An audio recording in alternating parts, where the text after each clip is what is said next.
আজ হঠাৎ করেই আকাশটা না বদলে গেল। দেখো চারদিকে জোর হাওয়া, ঝড়ের শব্দ, আর নারকেল গাছগুলো দুলছে অবিরাম। আমি আজকে ছাদে দাঁড়িয়ে এই দৃশ্যটা দেখছিলাম, আর মনে হচ্ছিল প্রকৃতি যেন আজ আমাদের একটা বড় শিক্ষা দিচ্ছে। দেখো, এই নারকেল গাছগুলোকে ঝড় যতই জোরে আসুক, বাতাস যতই তীব্র হোক, ওরা কিন্তু ভেঙে পড়ে না। ওরা শুধু দুলে ওঠে, একটু নুয়ে পড়ে, আবার ঠিকই সোজা হয়ে দাঁড়িয়ে যায়। আমাদের জীবনটাও না ঠিক এমনি।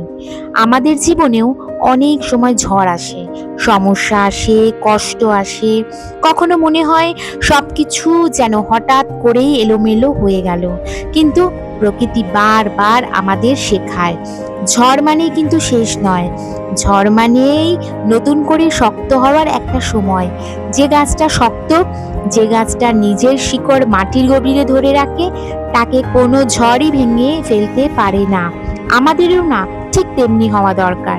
পরিস্থিতি যতই কঠিন হোক, মানুষের কথা, মানুষের বাজে ব্যবহার যতই কষ্ট দিক, জীবনের পথ যতই কঠিন হয়ে উঠুক, আমাদের নিজেদের ভেতরটাকে না, শক্তিটাকে অনেকটা ধরে রাখতে হয়।